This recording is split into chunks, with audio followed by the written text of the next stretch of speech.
Hello, everyone. I am here with Joey Nalevka, VP of Sales of Houzz. Joey, thank you for talking to me today.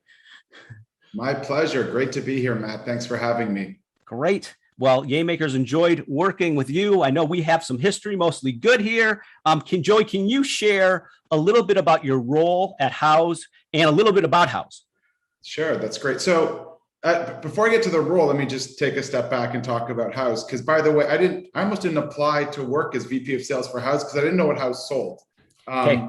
So just rewinding, what Houzz is. Houzz is the #1 online site for home design and remodeling. So that's what it is. And the way it started was a husband and wife over 10 years ago who were remodeling their own house and had a terrible experience because everything was offline. So the husband was an engineer. He built a solution to help the two of them make that experience delightful. And here we are 10 years later, disrupting the space. And we still got work to do. If you go talk to anyone who's recently been part of a home design or remodeling, it's largely offline, pen and paper, checks, and it's not the experience that folks should have. This is the #2 investment someone makes in their life. #1 investment is buying a house. #2 is turning that house into a home. Yes. It should be pleasurable. It should be enjoyable. We're disrupting that space. Millions upon millions of homeowners then come to our site every single month to get inspired, to find ideas, and to buy furniture. When all those homeowners started coming, the professionals started coming as well. And what my team does, what we sell is we now work with professionals to help them make the experience delightful for homeowners. So we help those professionals get found locally by homeowners, but we also build software for them to make the experience digital to allow them to collaborate together. So we provide that all-in-one solution for the professionals so they can work effectively. It's a big team. We have over 700 people globally. So it's a big team. And every single professional we speak to, we're evangelizing this disruption that's going on right now. Wow. All right. Well, it's impressive how much you've grown and your services. I mean, it is impressive. It's obviously a household name. When it comes, one thing I wanted to talk to you also about your leadership.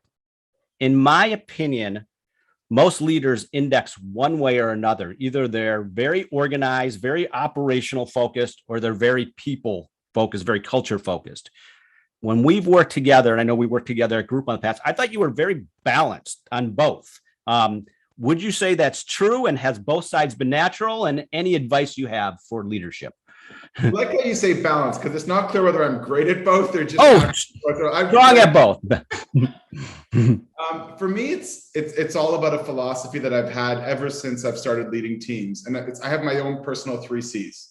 Okay. And my 3 C's are it's coordination, communication, commitment, and I think they cover what they do is they cover for me this need to be both operationally great and also motivating. And create a great people culture. So first, coordination.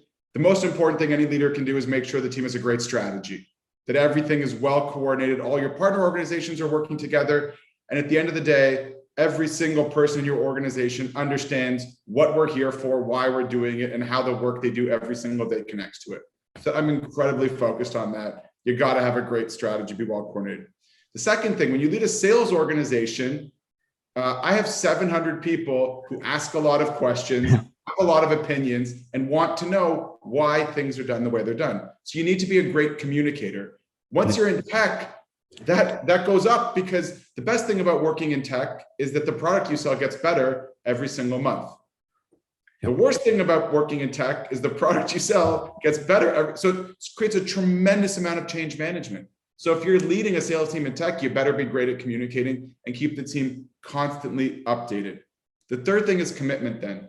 I'm always thinking about how I make sure that my team can then commit to the vision, commit to the mission, commit to what we're doing. And that's where I think this people management comes in. But I try to be very transparent, where I make my expectations clear on what's expected, but then have a lot of fun things that reinforce what we're doing. Recognition, not just recognizing for metrics, but also for the behaviors. Lots of contests, clear career progression, and then also the personal connection. I spent a lot of my time. This morning, I chatted 20 reps individually, trying to pump them up and get them going for November. So it's just doing it every single level, trying to be balanced in both the operational and the people side. And then I really try to live my 3 C's every single day. All right. I love it. And by the way, I also see it. I like your 3 C's in your LinkedIn. I mean, Yeah. I know your basketball game's strong, but I know your LinkedIn game. And when I say game is strong, I mean, you communicate. I think you're definitely a strong ambassador for Houzz. And I see you doing recognition. I see it for employees. I see it for old mentors. I see you doing thought-provoking questions. Do you have a strategy, or do you, with your LinkedIn content, or just do it? You're inspired. I mean, what's your thoughts on that? Because I do think more leaders should be doing exactly what you're doing, because I think it's good for engagement. I think it's great for sharing what you're working on. But anyway, I just want to know your thoughts on that.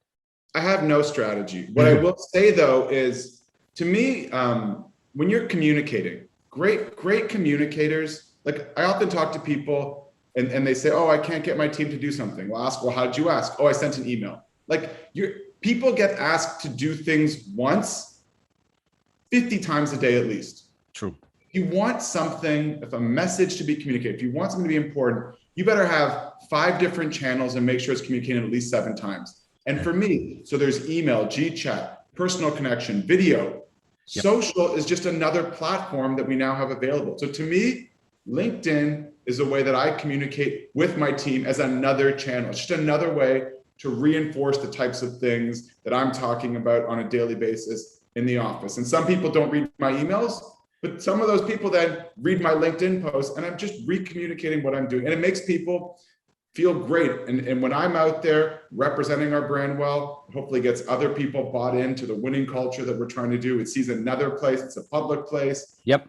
So that's honestly why I do it and have found success. And I know that a lot of people that were within the Houzz organization read that and get joy from it. So I've tried to stay committed to doing it. That's great. And again, I see how it gets more people connected, and it shows your authentic self and the things you're thinking about and the team. So I really like that. I like to ask thought leaders when it comes to corporate culture, and just wanted to know anything that you think of that helps improve corporate culture. Any secret tips?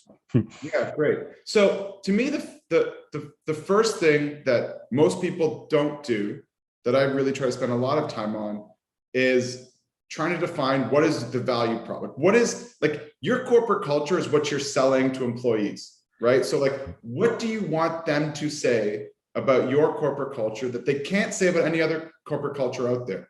And so I'm always thinking about for this year, for this moment, what is it? And by the way, it evolved since we went remote. But for me at Houzz, what we try to have is a corporate culture that's focused on a culture of winning, transparency, development, and feels like a family.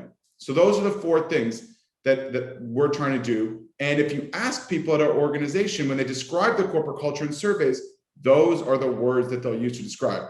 But we're not trying to be everything. Those are what we're trying to be. So then you need a strategy then that permeates the day-to-day on every single thing you're doing. So how do you create KPIs that reflect your corporate culture? How do you have contests? How do you recognize? What are all the things that you can do in order to make sure that that corporate culture is lived day to day?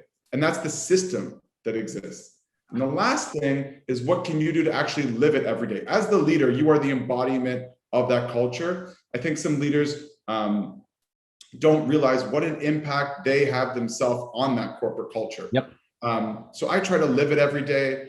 When I chat people, when I speak to people, when I speak in meetings, I always talk about our culture. I try to talk about what we're building. I recognize for that. And then I make clear to my team what I expect from them on how I want them to also drive that corporate culture that we're working towards. And it's worked. It's worked for us.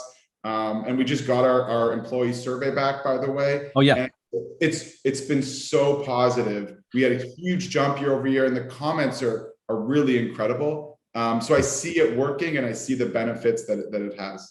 Well, I love how you prioritize it and share about it. Actually, it was a LinkedIn post, either I saw today or yesterday, talking about remote, about how you looked at more of a hybrid model. Now you're doing full remote. Can you talk a little bit on that?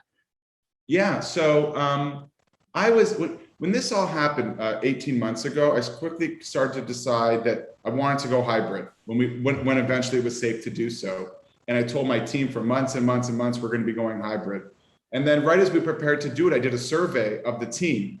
And 90% of them said they want to be at home 5 days a week. So that was like a gift. When your team tells you something that clearly, it's super. So we changed the decision and we went fully remote. And we announced that. And since then, we've seen retention go up. We've seen productivity increase, and we've seen massive improvements. Now that we can hire from anywhere, we've seen improvements in hiring. So it's been a great decision 60 days in. It's also elevated what we need to do now to get people together and connected. So we're now looking into more remote events, and certainly we've done with Yaymaker, and we'll continue to do some in the future. It also ups the bar on recognition, communication. Because the biggest thing that came out of the survey that we did that people want is more ways to connect informally, to get to know people. So that's a huge priority for us. I think we've done a great job on recognition, communication. We'll continue to improve there, but getting more connected now that we know that there's no more water cooler chats, at least physically. Maybe virtually we'll figure out a way, but at least now physically, that's going to be one of the key areas of focus for us next year, just to build out a great remote culture. That's awesome. Well, all right. Well, we're always talking about navigating change, creating a positive culture, connecting. So I think the things you shared are really insightful. And so I really appreciate it. So congrats and continued success. And I look forward to staying in touch. Great. Well, thank you, Matt. I've been a big admirer of the work you've been doing, and your digital presence and the stuff you're doing at Yaymaker. So it's a pleasure to join this, and as well, I wish you continued success. All right. Thanks, Joey. All right.